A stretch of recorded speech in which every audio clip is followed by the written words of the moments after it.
So why has the PACFA order been so radically downsized? It's because it's proving extremely difficult to deliver on all the design specifications, particularly the engines. The development costs keep on mounting, while the Russian economy has been in a recession for the last few years, decreasing the appetite for such an expensive offering. This leads to another important caveat regarding the T-50, many of its capabilities are planned for rather than extant. The AESA radar is still undergoing testing. The current crop of PACFAs is equipped AL-41F1 turbofans which are fuel inefficient and produce insufficient thrust, so the plan is to replace them with superior ISDAL-30 turbofans once they finish development, which may take as long as 2027.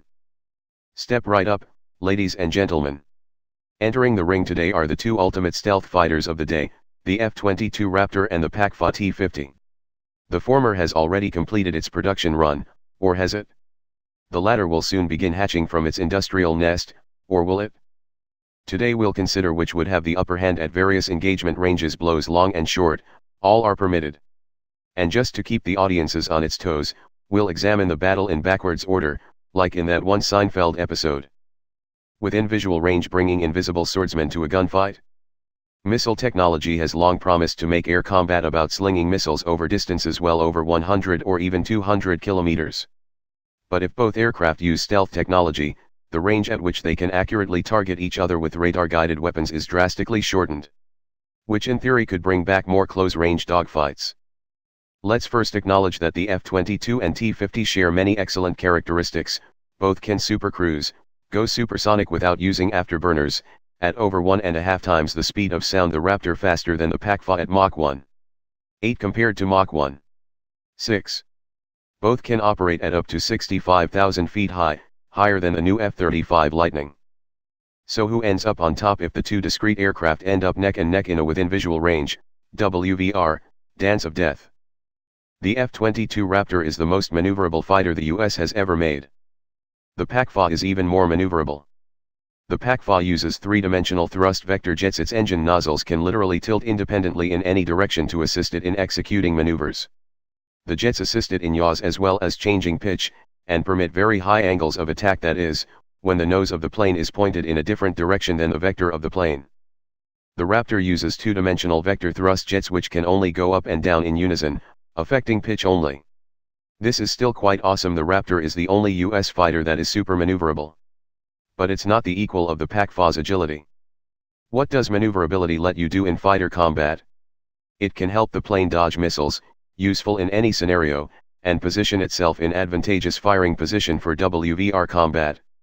However, the most extreme maneuvers also cost a lot of a plane's energy, and US doctrine has always favored remaining in a high energy state, and the F-22 appears like it bleeds energy more slowly than its Russian counterpart. On to weapons.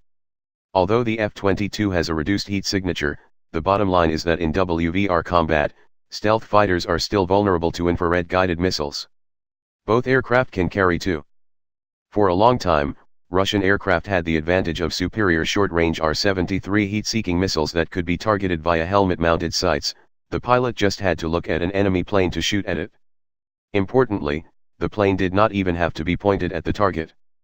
However, the United States finally deployed its own equivalent of the R-73, the AIM-9X, in 2004, and F-22s are finally planned to have the capability to use AIM-9XS by 2017. Helmet-mounted sights should come in 2020. By the time PACFAs are in operational units, the two planes will have roughly equivalent short-range missile capabilities. The verdict: slight edge to PACFA. Both aircraft are highly capable dogfighters, but the PACFA looks like it's the more agile of the two. Here's the thing about WVR combat, though.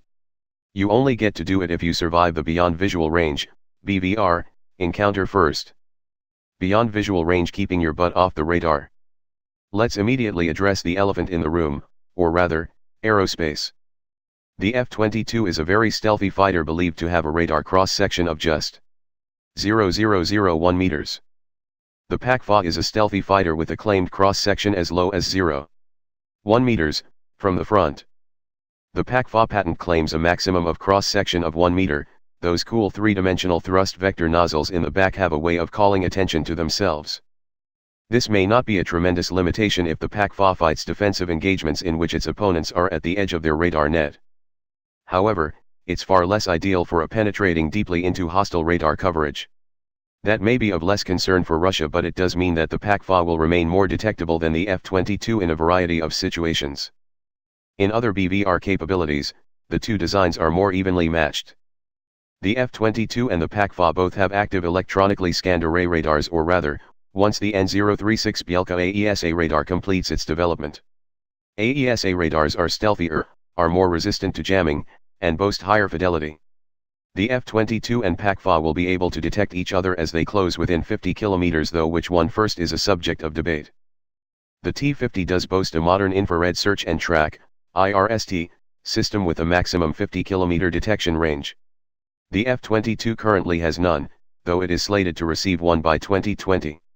However, the F-22's engine's nozzles are designed to reduce heat signature, diminishing detection range, while the PAC-4's engines are indiscreet. So, it's less than obvious who will detect who first, given that the PAC-4 may be radar observable within that range. In any event, the IRST does not offer the means to target other aircraft, it merely gives an idea of their general position. The T-50 also has its own L-band radars in the wings, which theoretically would be effective in determining the general position of stealth fighters.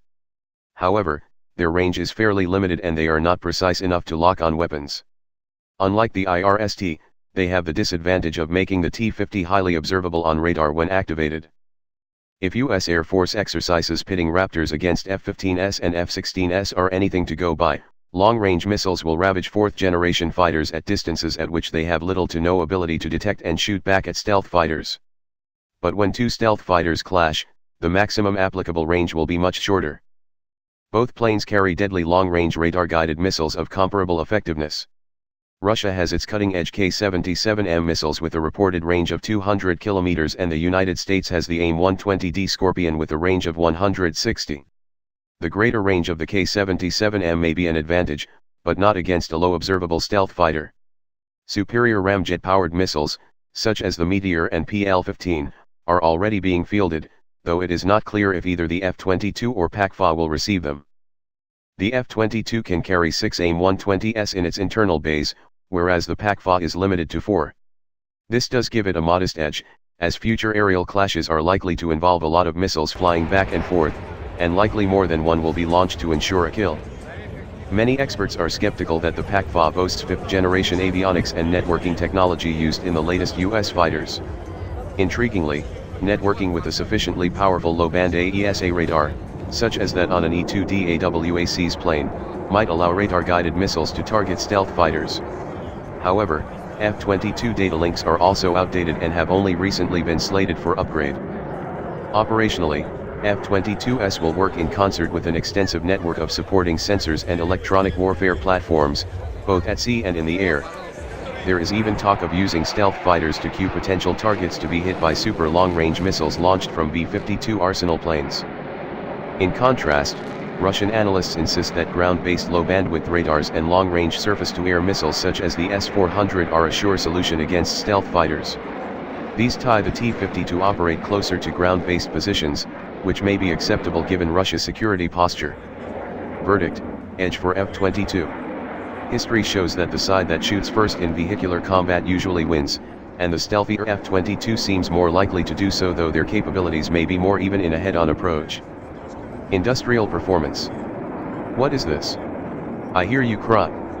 How dare I despoil the purity of this noble duel of falcons with vulgar commercial gossip? The reason is very simple. The PAC-4 will only prove a significant opponent to the F-22 if it is produced in meaningful numbers. Which is to say, more than the 12 which are currently on order for delivery by 2020. It's not as if the F-22 is particularly numerous at 178 operational aircraft, a somewhat slender thread on which to rest the United States' hopes for air superiority in the next 20 years. However, because the PAC-4 and Raptor are close enough in capability, a small number of T-50s will not suffice to radically challenge the Raptor's reign or even the F-35s. So why has the PAC-4 order been so radically downsized? It's because it's proving extremely difficult to deliver on all the design specifications, particularly the engines. The development costs keep on mounting, while the Russian economy has been in a recession for the last few years, decreasing the appetite for such an expensive offering. This leads to another important caveat regarding the T-50, many of its capabilities are planned for rather than extant. The AESA radar is still undergoing testing.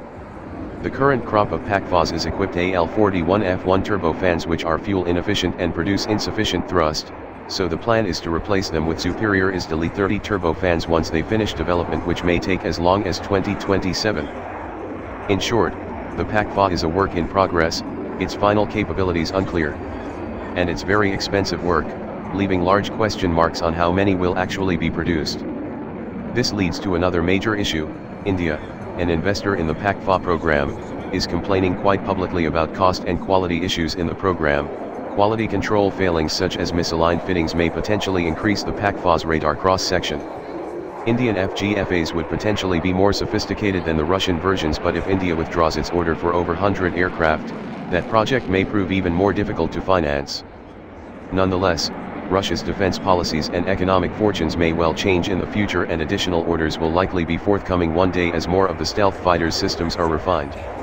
It's hard to imagine the project ending with just 12 produced after so much money was put into it. For the time being, however, the evidence suggests that only a small quantity of PACVAs will enter Russian service this decade, too few to alter the balance of air power in the near term. Verdict: as the quote goes, quantity has a quality all of its own. Sebastian Roblin holds a master's degree in conflict resolution from Georgetown University and served as a university instructor for the Peace Corps in China. He has also worked in education, editing, and refugee resettlement in France and the United States. He currently writes on security and military history for War is Boring.